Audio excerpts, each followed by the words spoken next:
Out of the Box, membahas serba-serbi zaman now bersama Om Bob. Indonesia tanah airku cinta, Nusantara merdeka bhinneka tunggal ika. Greetings to each and everyone. Anytime you meet, I greet anyone. Whether it namaste, assalamu alaikum. Salam, salam, salam. Halo, Awang Ngaji Wasita kembali lagi di Out of the Box membahas serba-serbi zaman now bersama Om Bob. Langsung saja kita mulai diskusinya. Om Bob, belum lama ini di Harian Kompas ada sebuah investigasi seputar pemasaran susu formula yang dianggap melanggar. Itu pun dilakukan oleh para tenaga kesehatan. Ini menurut Om Bob gimana ini? Ya, Harian Kompas itu memang beberapa waktu yang lalu itu menulis berhalaman ya, banyak sekali mengenai fenomena susu formula yang diminum oleh bayi-bayi yang sedang lahir ya. Dan memang ini secara bisnis ini pasarnya kan luar biasa ya. Untuk susu formula yang umur kelahiran sampai 6 bulan itu besarnya itu lebih dari 3 triliun per tahun. Ya, wow. Ini angka yang sangat besar sekali ya. Memang tidak heran karena kan pasarnya besar itu banyak sekali pabrik-pabrik susu ya. Itu yang rame-rame terjun dalam bisnis susu formula ini ya. Nah, susu formula ini kan istilah untuk susu yang diberikan untuk bayi yang umur 0 tahun, artinya baru lahir ya, itu sampai dengan 6 bulan ya. Itu sekarang kan banyak sekali orang yang memberi susu formula daripada memberi susu ASI ibu ya. Padahal beberapa waktu yang lalu, hampir 10 atau 20 tahun yang lalu itu ada gerakan gencar dari pemerintah bahwa bayi yang sedang lahir, yang sudah lahir ya maksudnya, itu paling bagus adalah diberi air susu ibu, ya populer dengan nama ASI. Nah ini ya. Nah tapi sekarang ini kok kelihatannya kampanye itu kok sudah tidak ada ya. Nah dengan tidak adanya kampanye ini tiba-tiba muncul laporan investigasi yang demikian cukup detail ya, bahwa susu formula sekarang yang untuk bayi ini begitu mengejutkan ya. Padahal seperti diketahui secara ilmiah bahwa air susu ibu ASI itu dari kodratnya, dari Tuhan yang menciptakan itu adalah susu yang paling bagus untuk bayi kita.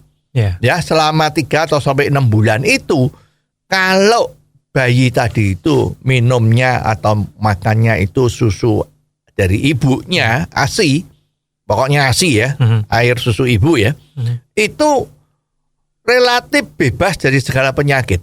Jadi langsung bayi itu ada kekebalannya, karena formula dari air susu ibu itu adalah sangat istimewa yang dikaruniai oleh Tuhan agar manusia itu bisa mendapatkan turunan generasi ke bawahnya yang tetap sehat dan baik. Betul. Ya, persis seperti kalau kita lihat ada beberapa binatang itu ya, binatang menyusui. Itu kan juga begitu. Lahir mesti minum susu dari induknya. Nah, sama, manusia ini juga seperti itu yang terbaik. Tapi kenapa kok investigasi ini menjadi demikian? Kalau kita baca dengan telaah, dengan hati-hati, dengan pengertian, itu memang sesuatu yang bahasa Jawanya itu terenyuh. Ya. Jadi kalau dari laporan itu yang menduduki ranking 5 besar di dalam mengkonsumsi susu formula untuk bayi itu, nomor 1 itu Jawa Barat ya. Nomor 2 itu Jawa Timur. Berikutnya disusul Sumatera Utara, Jawa Tengah nomor 4, dan Banten nomor 5. Ini 5 besar yang menghabiskan susu formula. Ya paling sedikit mau bikin tambah kaya pabrik susu ya. Banyak itu mereknya ya. Dan seperti diketahui ini beban untuk memberi susu formula kepada bayi yang baru lahir. Ini kalau bagi golongan yang kaya itu nggak ada masalah. Ya, karena sebulannya itu kan biayanya susu ini kan kurang lebih itu 1,6 juta sampai 2 juta untuk susu formulanya. Nah ini kalau untuk golongan masyarakat kita yang berpenghasilan pas-pasan, ini sangat memberatkan. Sangat memberatkan. Ya, karena itu akan menghabiskan 25% itu dari penghasilannya mereka. Nah ini kan kasihan kan. Nah ini yang mengerikan ya. Nah sekarang yang perlu dipikirkan kenapa fenomena makin orang banyak yang memberikan sufor itu susu formula istilahnya untuk susu yang diberikan pada bayi kita yang bukan berupa ASI ya. Zaman dulu itu namanya ya susu bayi ya, sekarang diganti jadi susu formula aja supaya kelihatannya itu ini betul-betul formula untuk bayi lah macam-macam ya. Nah ini perlu dipikirkan ya. Ini yang perlu kita pikirkan dan cari solusinya agar supaya fenomena ini jangan berlarut-larut ya. Ini terus terang juga di samping secara kesehatan itu tidak menguntungkan bayinya, tapi secara ekonomi juga merugikan bagi mereka yang penghasilannya pas-pasan. Tapi Om Bob, di sisi lain susu formula kok bisa sedemikian hebatnya ya dikonsumsi oleh masyarakat, khususnya tadi yang 5 besar daerah tadi. Ya, kalau kita melihat alasan-alasan yang sering dikemukakan ya oleh tenaga medis ya atau perawat atau dari orang-orang yang terlibat di dalam melayani ibu-ibu yang melahirkan di klinik bersalin atau klinik ibu dan anak itu selalu mengatakan bahwa susu ibu dari yang barusan melahirkan itu tidak keluar ya. Itu nomor 1 ya. Bisa saja kalau memang ada yang kurang normal itu bisa saja air susu ibunya itu nggak keluar ya. Tapi pada umumnya itu seorang ibu yang baru melahirkan memang bukan sakdek saknyet ya bahasa Jawanya ya, mak duduk meduduk gitu ya. Itu bukan langsung keluar. Memang diperlukan waktu 1 sampai 24 jam itu baru produksi susunya itu mulai muncul. Dan bayi itu untuk 1 hari 2 hari ini kalau dia tidak minum susu ibu, cuma nangis atau macam-macam itu sebetulnya juga tidak membahayakan jiwanya. Jadi pada saat melahirkan itu dia sudah dibekali oleh daya tahan untuk tidak minum susunya kurang lebih sama dengan waktunya sang ibu mulai memproduksi susu dari sumbernya ya. Seperti itu ya. Terus alasan yang kedua itu kan bilang kurang banyak. Ya, air susunya keluarnya kurang banyak. Jadi ini kurang memenuhi kebutuhan air susu, air minum susu dari bayi itu. Nah, ini kan terus dia punya alasan untuk diberikan susu formula. Ya, padahal menurut pengalaman dan memang pengetahuan medis, makin sering air susu ibu itu diminum oleh bayinya, itu produksinya makin naik. Ya, jadi pertama kali sedikit, tapi kalau sudah sering putingnya itu diminum oleh bayinya, itu produksinya secara alami makin lama makin baik. Ya, dan juga sekarang ini kan banyak beredar jamu-jamu itu. Menambah air susu ibu, macam-macam itu. Sebetulnya alasan ini ya bisa debatable ya. Kan banyak sekali yang jual jamu-jamu dan itu banyak sekali yang terbukti ya, atau makan buah-buah tertentu. Dan juga banyak kejadian-kejadian justru ibu-ibu yang menyusui sendiri untuk anaknya itu produksi susunya itu pada umumnya kebanyakan. Sehingga banyak sekali ibu-ibu yang harus memompa air susunya itu terus ditampung di botol, masukkan lemari es. Ya, saking banyaknya sering malah ditawar-tawarkan kepada siapa yang punya bayi yang susu ibunya itu kurang banyak, itu diberikan. Biasanya ini gratis ya, sosial aja ya. Nggak ada yang jual beli air susu ibu itu nggak ada, ini belum pernah dengar lah ya. Nah makanya kalau mengatakan air susunya itu kurang, air susunya tidak keluar, itu sebetulnya apa ini betul-betul terjadi? Ini harus dipertanyakan ya. Dan juga kalau memang ini terjadi di masyarakat itu terjadi banyak kelebihan air susu ibu yang turah-turah ya, sampai katanya sampai istilahnya bahasa Jawa itu apa tuh cangkrangan apa kangkrangan itu kan, jadi payudaranya itu sakit sekali, jadi harus dipompa itu air susunya. Nah mestinya klinik-klinik yang bijaksana, nah itu harusnya menampung.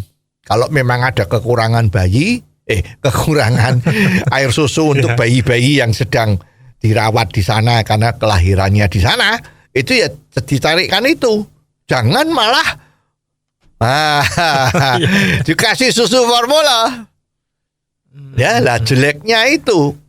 Kalau bayi sudah dapat susu formula merek tertentu, biasanya ini ganti merek itu nggak bisa.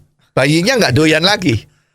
Ya dari yang tidak pernah ngerasain apa-apa, sekarang sudah merasakan salah satu merek dari susu formula. Ya, dia sudah tahu rasanya seperti ini. Nah, begitu diganti merek lain, nah nggak mau. Ini kan jadi kesulitan. Makanya itu banyak kejadian kan, bayi-bayi yang keluar dari rumah sakit bersalin atau klinik ibu dan anak itu dengan baik hati dalam tanda petik ya, itu diberi sampel atau gratis 1-2 kaleng. Ya tujuannya ini kan setelah ini dia harus beli, karena kalau ganti merek bayinya udah nggak doyan. Siapa yang nggak sayang sama anaknya sendiri sih? Kalau mereknya sudah mereknya apa misalnya gitu kan, Charlie misalnya ya mereknya, lah itu udah besok dia cari itu karena yang lain nggak doyan. Nah jadi hati-hati, jangan terjebak dalam tanda petik ya. Kalau ada rumah sakit bersalin atau klinik ibu dan anak itu yang baik hati. Ya, itu kalau pulang disangoni gratis, itu jangan suka, jangan bergembira. Itu tuh salah satu teknik sales ya, agar supaya orang beli itu terus. Nah itu caranya ya. Ada alasan lain nggak Om Bob? Kenapa kok orang itu cenderung nggak mau menyusui anaknya gitu? Ya ini kalau ada juga ya, tapi ini sama sekali tidak medis ya. Cuman ada yang dengan alasan kosmetik, keindahan. Nah banyak yang mempunyai pendapat bahwa seorang ibu kalau memberi ASI ya, itu bentuk payudaranya itu kemungkinan akan menjadi jelek. Ya, atau istilahnya itu menjadi ya tidak cantik lagi. Takut suaminya nanti nggak suka. Atau kalau dia bekerja sebagai seorang model yang sering tampil di catwalk, apalagi sekarang kan lagi musimnya itu fashion week ya. Kemungkinan dia wah ini kalau aku nanti memberi air susu kepada anak saya terus nanti bentuknya kurang bagus, nah, bisa repot pekerjaan saya misalnya begitu kan. Ya padahal ini ya enggak, ya Tuhan sudah maha adil lah ya. Kalau memang diperlukan untuk itu ya sebetulnya enggak ada masalah ya. Jadi masalah kosmetik ini ya jangan diutamakan. Yang penting kesehatan dari sang bayi yang kita lahirkan. Ya kita kan harus bertanggung jawab melahirkan bayi itu bukan sekedar melahirkan, tapi diberi tanggung jawab oleh Tuhan agar kita bisa merawat dia sampai menjadi sehat. Nah ini alasan-alasan tadi ya. Oke, tapi ngomong-ngomong menarik tadi Om Bob sempat sampaikan istilah terjebak. Kayaknya banyak nih Om Bob yang terjebak menggunakan susu formula ketimbang air susu ibu. Ini kira-kira kenapa ya? Ya ini memang kalau kita lihat dari kampanye dari pemerintah, ini kan dulu kan banyak sekali kampanyenya. Ya, berilah susu ASI kepada bayi kita di mana-mana itu ya. Promosinya itu banyak sekali lewat televisi, lewat radio, juga banyak billboard ya. Bahkan sepertinya kalau nggak salah itu tenaga PKK itu juga dikerahkan. Ya, banyak itu Dharma Wanita, ya perkumpulan wanita dari prajurit, ya dari puskesmas itu selalu melakukan penyuluhan dari door to door, ya apalagi kalau sudah ada datanya ada yang wanita hamil, ya itu semua didatengin, diberitahu bahwa yang paling bagus untuk memberi susu untuk bayi nanti yang mau lahir itu adalah air susu ibu, ya. Diberikan penjelasan, ya bahkan itu banyak sekali ada latihan ya. Kalau kita tahu dulu itu bagi ibu yang sudah hamilnya menjelang 4 bulan, 5 bulan, 6 bulan itu sudah mulai diberikan satu pencerahan ya. Bagaimana merawat bayi, bagaimana supaya bayinya sehat, bagaimana caranya menyusui bayi, macam-macam itu, ya. Nah juga bagaimana supaya nanti kelahirannya lebih lancar, jadi harus banyak olahraga, macam-macam itu ada penyuluhannya. Ya sekarang ini kok rasanya kampanye seperti itu sudah nggak ada.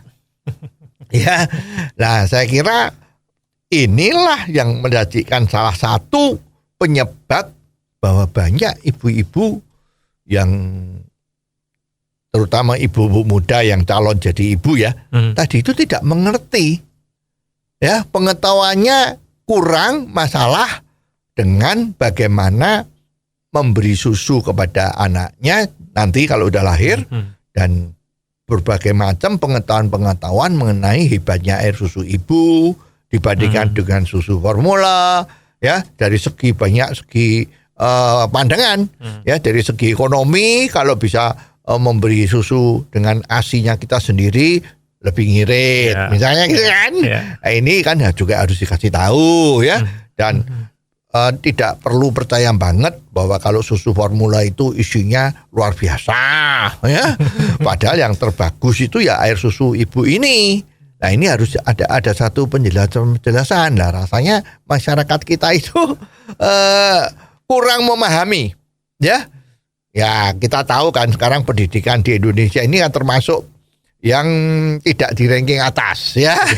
Nah kalau bagi yang well educated, yang keluarga mampu, yang bisa sekolahnya di sekolahan yang lebih baik ya, atau bisa baca literatur ya, punya waktu untuk konsultasi dengan dokter-dokter yang umumnya kalau biaya konsultasinya kan juga nggak murah kalau dokter-dokter yang laris itu ya, yang rame ya, apalagi konsultan kesehatan misalnya atau dokter pribadi macam-macam itu toh pakai biaya. Tapi untuk masyarakat kita yang rata-rata hidupnya tuh pas-pasan kan nggak mempunyai kesempatan dan kemampuan untuk itu. Nah kemungkinan ini menjadi salah satu yang penyebabnya kenapa dia tidak memberikan ASI kepada anaknya.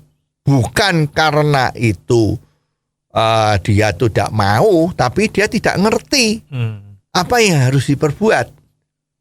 Nah ini yang perlu ada satu indoktrinasi ya, perlu satu pembinaan, sosialisasi agar supaya hal-hal yang tidak tahu tadi itu menjadi tahu bagi kalangan umum. Fenomena ini kan bisa dibilang cukup parah Om Bob. Apakah hanya itu aja alasannya atau ada faktor-faktor lainnya? Ya kita juga prihatin ya. Kalau zaman dulu ya, itu sering kita kalau ada di tempat umum, ya, di tempat umum, di supermarket, di pasar, ya, atau di sekolahan kalau kita lagi jemput anak-anak kita, ya, itu memang banyak kelihatan waktu itu ya, ibu-ibu yang sambil mengantar anaknya, sambil memberi air susu ibu kepada anaknya, anak yang masih kecil, ya. Itu sekarang relatif praktis nggak pernah lihat ya. Ya. Nah memang ini fenomena yang luar biasa, ya, yang betul-betul sebetulnya merugikan masyarakat karena makin sedikit orang memberi air susu ibu dan makin banyak omset dari penjualan susu formula, ya. Nah sebetulnya kalau kita lihat dari hasil investigasi dari Kompas itu memang sepertinya ada yang mengatakan bahwa tanggung jawab ini nggak cuma di pemerintah yang karena kurang kampanye bagaimana itu seharusnya memberi air susu ibu kepada anaknya, tetapi juga kesempatan ini muncul karena ya pola kerjanya, maaf, oknum dah ya, oknum perawat-perawat kita itu. Ya. Ini dia melakukan jalan pintas untuk menyelesaikan pekerjaannya. Pekerjaannya seorang perawat untuk membuat orang yang melahirkan di kliniknya itu menjadi sehat, itu kan menjadi tolak ukur. Ya, dengan catatan yang jadi sehat itu kalau bayinya bisa mimik susu, terus bayinya berat badannya naik, ya, nah ini dari tolak ukur. Nah, tapi oknum perawat tadi itu lebih suka jalan praktis.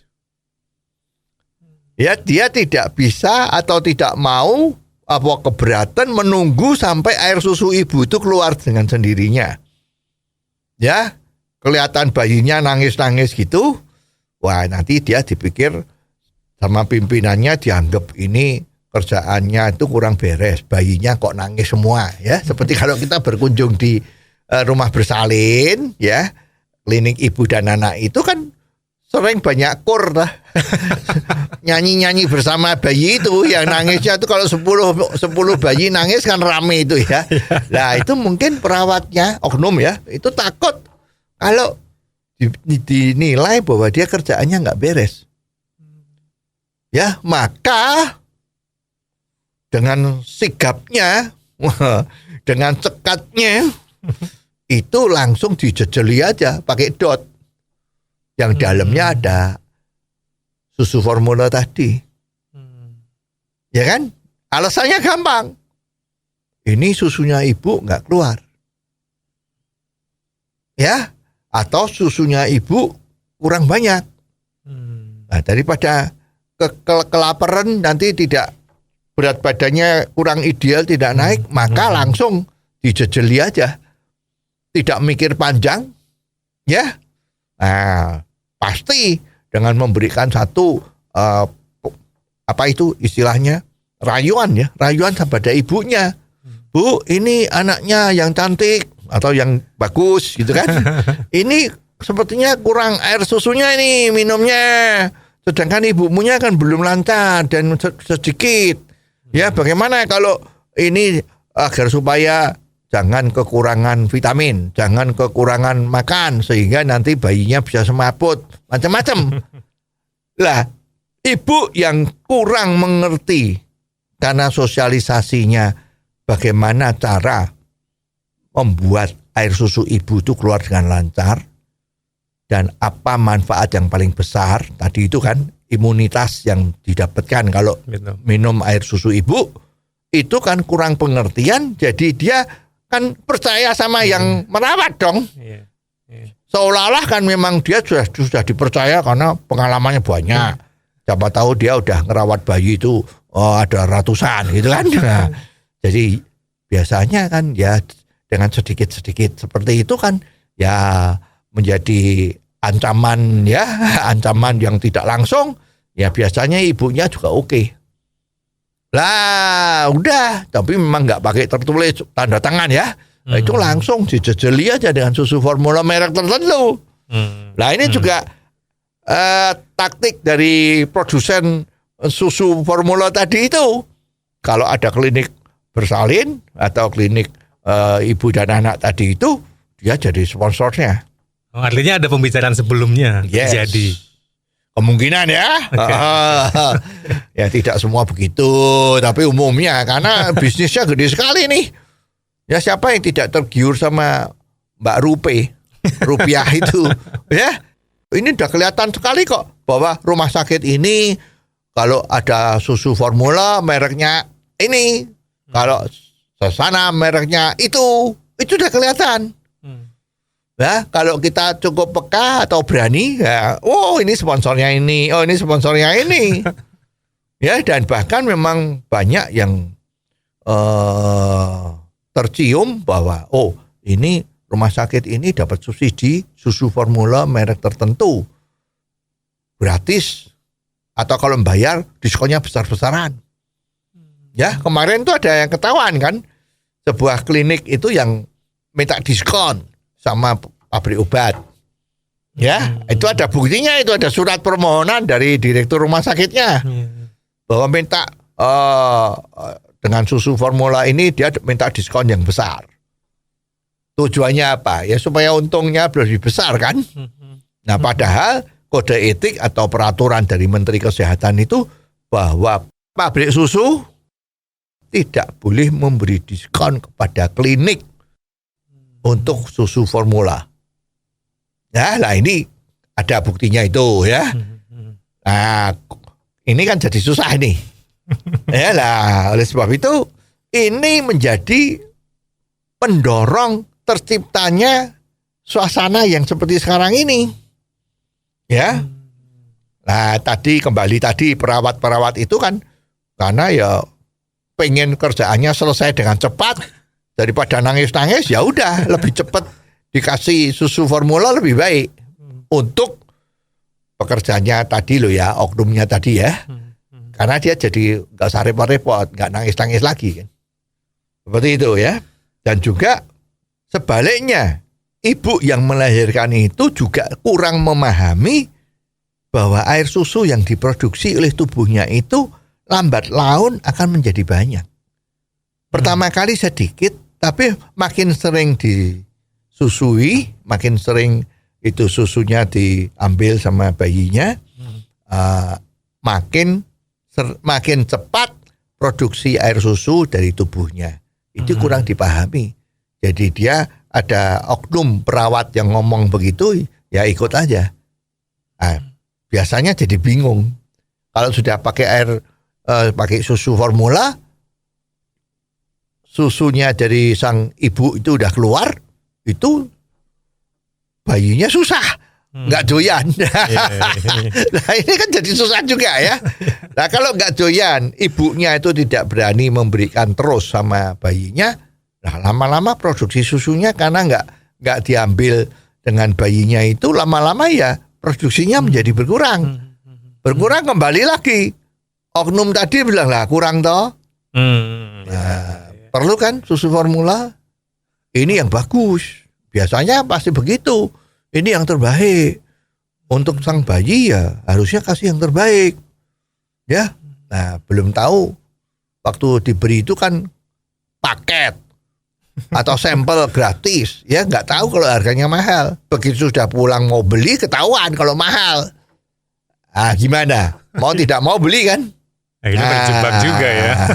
Itu salah satunya seperti itu. Ada lagi nggak Om Bob yang juga jadi faktornya? Ya kalau kita melihat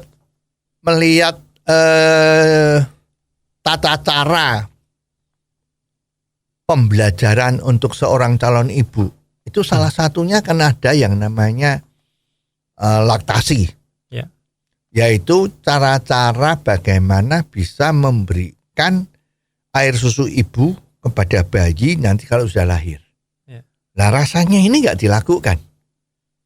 Ya, kalau istilahnya sekarang itu dengan metode bahwa bayi yang sudah lahir itu sebelum dicuci, sebelum dibersihin apa-apa, dia didekatkan sama dadanya ibu. Oh, iya. Ya, secara insting itu bayi itu akan mencari puting dari susu ibunya itu. Itu secara insting. Jadi memang harus ditempelkan dulu di dekat dadanya itu, dan secara insting bayi itu akan mencari putingnya untuk mencoba mulai minum susunya ibu. Nah ini sepertinya ini harus dilakukan, tapi sekarang enggak. Umumnya begitu bayi lahir, dimandiin, dibersihin, dipisah sama ibunya. Kalau udah bersih, udah macam-macam, sudah dibungkus dengan apa itu gedong atau kain gitu, baru ditemukan sama ibunya. Ini loh ibunya, ini loh anaknya, dilihat sama ibunya. Ini anaknya sehat, ketawanya bagus, sudah nangis atau macam-macam. Padahal itu secara ilmu itu harus didekatkan dalam kondisi sesaat sesudah lahir. Itu ditempel ke dadanya. Nah, supaya bayinya ini mencari putingnya secara insting. Itu tujuannya agar supaya dia tahu bahwa ini loh tempat minumnya dia, tempat makannya dia kalau sudah lahir itu. Nah ini nggak dilakuin. Ya memang ini kan memerlukan energi, memerlukan hati yang kuat ya. Mungkin ya dalam kondisi masih kurang bersih, masih ada bekas-bekas kelahiran itu, ada darahnya, ada lendirnya, ada air tubannya. Dan itu, tapi ini nggak dilakuin.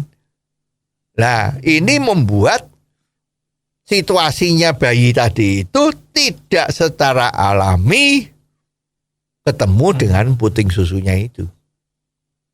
Nah ini menjadi salah satu sebab juga.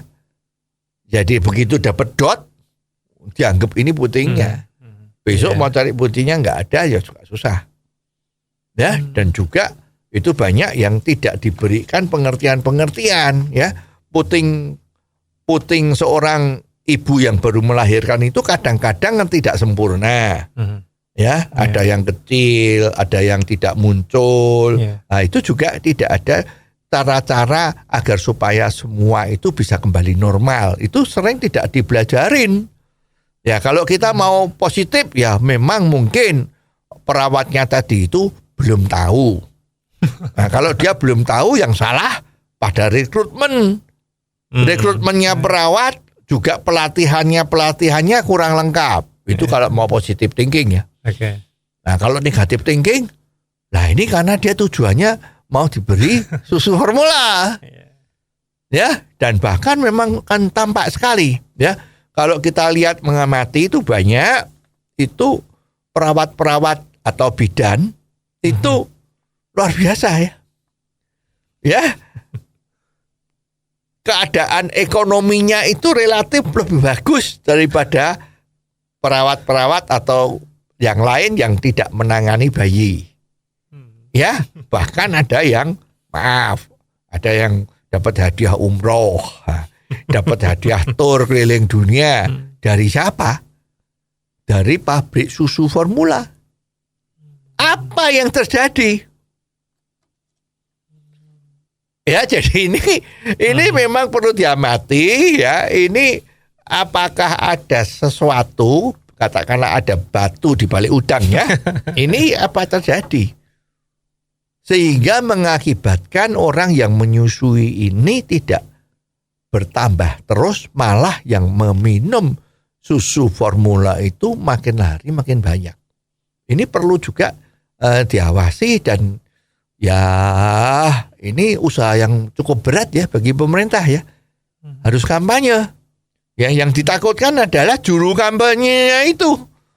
Juru kampanyenya yang seharusnya bertanggung jawab mengkampanyekan penggunaan air susu ibu, jangan-jangan ini juga ada PDKT dari perusahaan-perusahaan susu formula tadi. Tolong dong, Bang. Oh, kalau kampanye ya jangan keras-keras seperti itu. Nanti susu saya nggak laku gimana? Saya dapat kerjaan gimana? Kan susah. Jangan-jangan ada rayuan-rayuan seperti ini. Kalau melihat kok seperti ini terjadinya, nggak ada loh kampanye air susu ibu nih. Belakangan ini nggak pernah ada. Ya, yang ada pencitraan. Kalau ada wabah ditinjau. Kalau ada stunting baru pejabat itu jalan-jalan melihat, ya. Oh, bagaimana mengatasinya? Waduh, anggarannya dibesarin. Jangan-jangan stunting ini juga menjadi salah satu sebab wujud akibat dari waktu bayi tidak dikasih susu ibu. Yaitu susu formula tadi itu. Bagi yang mampu, susu formulanya mahal. Bagi yang kurang mampu, susu formulanya ya yang murah-murah. Siapa tahu yang murah itu isinya kurang bagus. Isinya kurang, jadi stunting. Nah ini, jangan-jangan ya. Jadi memang kita harus waspada untuk mikiri hal-hal yang kayak gini gitu. Sempat ada info juga Om Bob kalau ada aturan bahwasanya untuk tenaga kesehatan yang melanggar aturan untuk susu formula itu nantinya akan mendapatkan hukuman antara 1 tahun penjara atau 100 juta rupiah dendanya. Ini menurut Om Bob gimana? Ya, aturan itu bagus. Ya, tapi kalau lihat situasinya yang model-model sekarang ini, apa itu diikutin? Apa itu ditakutin? Kan enggak. Ya, karena pimpinan dari klinik ibu atau klinik bersalin tadi itu jangan-jangan juga dapat gratifikasi. Ya. Dapat gratifikasi. Ya, ini. Dan kalau kita berkunjung ke rumah sakit bersalin, klinik ibu dan anak, kita banyak sekali lihat kok itu. Di ruangan-ruangan itu. Ya, iklan-iklan susu formula. Ya, pakai banner, pakai poster. Ada testimoni ibu-ibu yang ditempelkan di sana. Ya ada yang tidak. Ada yang klinik yang betul-betul memperjuangkan harus pakai air susu ibu. Di klinik yang seperti ini tidak kelihatan loh. Itu poster-poster macam-macam mengenai formula, susu formula itu nggak ada. Ya memang ini perlu pemikiran, perlu pengamatan yang benar. Ya ini bukan PR yang murah. Ya, PR yang susah. Tapi harus dilakuin, kalau enggak ya jangan Indonesia itu makin lama SDM-nya, sumber daya manusianya ya, itu lama-lama ketinggalan. Lama-lama kalah sama luar negeri. Nah ini salahnya siapa? Ya salahnya kita sendiri, karena kok kita nggak mau mengerti mana yang baik, mana yang tidak.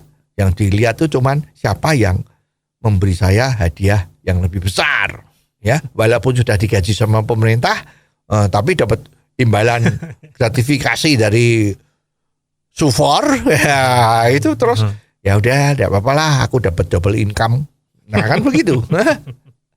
Oke, well, tapi ngomong-ngomong Bob, dari investigasi harian Kompas itu kan juga ada satu testimoni dari mereka yang menggunakan susu formula, dan itu bisa dipercaya nggak ya? Ya harian Kompas itu kan termasuk harian nomor 1 di Indonesia ya. Kalau dia nurunkan artikel, itu dia sudah tidak main-main. Ya betul-betul ada isinya dan bisa dipertanggungjawabkan. Ya memang di sana ada semacam testimoni ya yang dilakukan.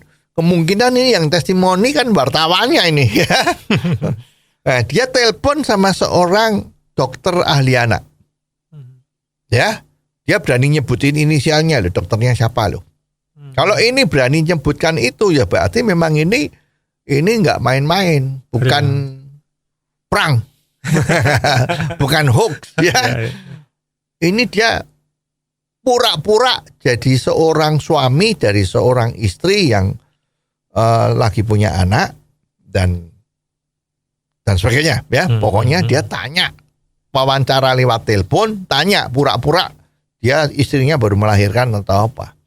Dia mengutarakan bahwa istrinya dia istri-istrian ya, karena ini kan dia lagi investigasi ya. Itu kalau air susunya kurang ya, mengalami kesulitan, dan bagaimana sebaiknya agar bisa masalah ini dapat solusi. Ya. Nah, ini anehnya. Nah, dokter yang tadi itu langsung menyarankan, udah dikasih susu formula aja. Jangan menyebut merek loh. Mereknya apa itu, Bob? Waduh, ini nggak bisa diomongin ya. Oke. Katanya dia paling bagus mereknya ini, gitu. Lah kan kalau menurut kode etik itu kan harusnya dokter ini kan harus memberi solusi dulu kan. Sebabnya apa? Kok air susunya nggak keluar? Ya? Apa ada masalah dengan, maaf, putingnya itu apakah tidak berfungsi atau gimana? Ya?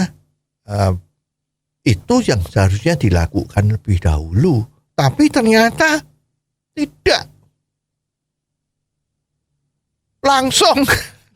Oh, begitu ya, paling betul ya sekarang minum aja Sufor. Merek tertentu tadi itu, ini yang paling baik. Setelah dicek ya memang itu harganya yang termasuk yang mahal. Ada apa? Nah, ini berarti masih ada oknum dokter spesialis anak yang tidak menjalankan fungsinya dengan baik. Tapi dia menjadi salesman dari pabrik susu formula tadi.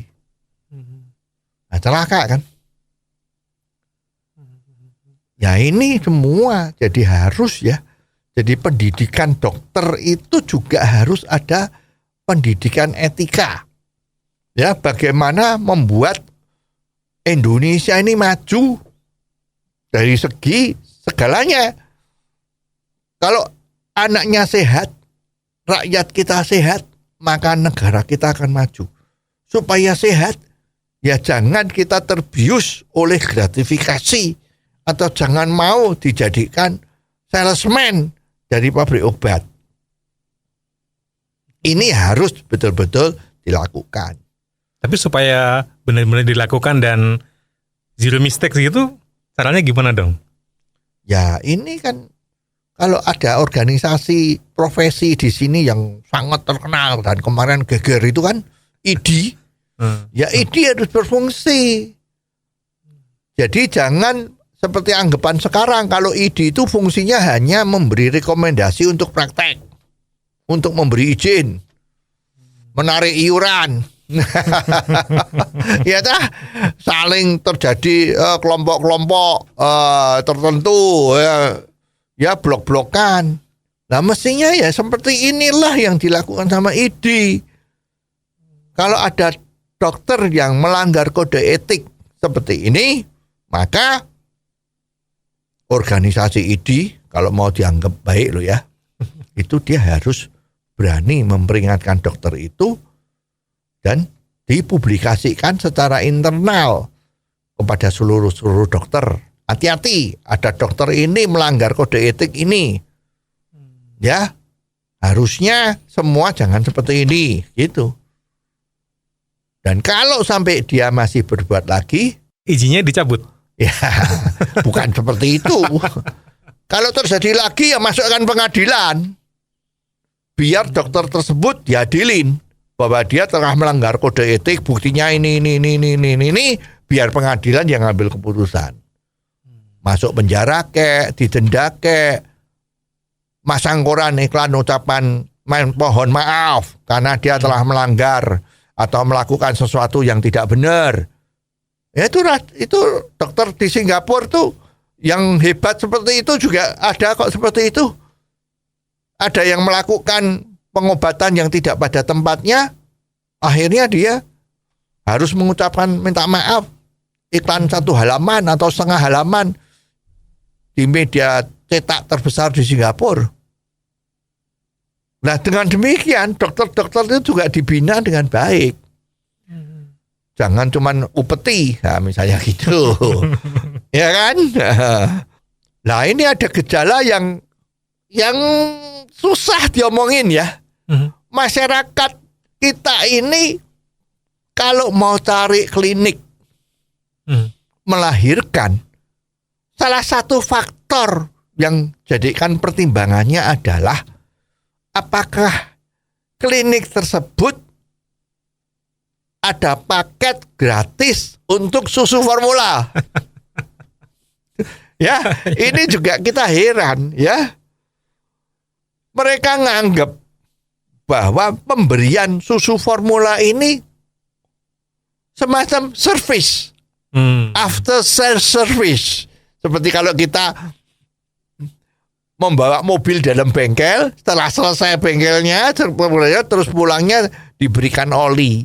Ini ya olinya, besok kalau kurang tinggal diisi dan sebagainya gratis. Lah itu after sales service. Tapi susu formula hati-hati. Kalau kita punya anggapan itu service, after sales service, karena sudah melahirkan di sini dikasih susu formula 2 kaleng, 3 kaleng, itu bukan service. Itu boleh dikatakan itu jebakan. Karena you nggak bisa pakai susu yang lain. Susu formula yang lain you nggak bisa. Jadi hati-hati lah. Tapi juga susah ya, kita kok masyarakat punya pikiran kayak gitu. Nah ini kewajiban dari pemerintah. Ya, apakah pakai peraturan? Ya, bahwa setiap klinik tidak boleh memberi susu formula kepada bayi yang baru lahir, misalnya. Ya, kecuali macam-macam lah. Kecuali ini yang bahaya, ini harus diperiksa betul-betul dari yang independen. Jangan dengan dokter yang sudah terkontaminasi, oknum ya, oknum dokter yang sudah terkontaminasi dengan pabrik susu, itu repot. Nanti semua arahnya seperti yang ditelepon itu. Ya, banyak sekali beredar ya cerita yang membuat heran ini orang-orang ya. Kok ASI eksklusif tidak diutamakan? Kan tadi itu kan yang diutamakan kok malah sufor. Ada apa? Ya, dan ini sepertinya udah menjadi rahasia umum kan. Ya, ada oknum dokter-dokter oknum ya. Itu kalau buka resep kok dari perusahaan tertentu saja. Ya, ada yang periksa sepertinya sakit ya. Tapi kadang diberikan resep 5 macam obat, luar biasa kan? Dilihat obat-obatnya itu ada vitamin, ada yang sejenis, macam-macam. Loh, semua 5 macam kok dari pabrik tertentu semua. Nah, ini ada apa? Nah, ini ide yang harus diselidiki. Ya, jadi nanti kalau dunia kedokteran, dunia kesehatan di Indonesia itu sudah bisa baik, ya kejadian-kejadian yang seperti ini pasti tidak akan terjadi. Dan itu semboyan badan yang sehat menjadikan manusia yang sehat, ya. Wah, itu akan terwujud.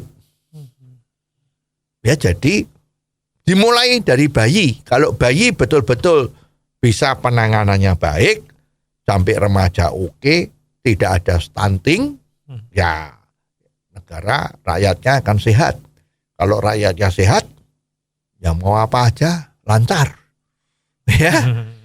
Jadi ini masalah ini, terima kasih sama Kompas yang sudah berani melakukan investigasi ini. Ya, saya kira cukup berani ya. Kita butuh sekarang yang berani-berani ya, agar supaya negara kita lebih maju. Oke. Dan sampai di sini episode kali ini. Terima kasih Om Bob untuk diskusinya. Dan jangan lupa kalau Anda punya komentar, silakan dikirim melalui WhatsApp ke 0878 5590 7788. Jangan Anda lewatkan Out of the Box versi singkat atau pendek dalam program Underline yang setiap hari disiarkan di radio kesayangan Anda ini. Anda juga bisa mengikuti Out of the Box melalui website indotv.live. Sampai ketemu di episode selanjutnya. Awang Ajiwasita di Out of the Box membahas serba-serbi zaman now bersama Om Bob. Out of the Box membahas serba-serbi zaman now bersama Om Bob.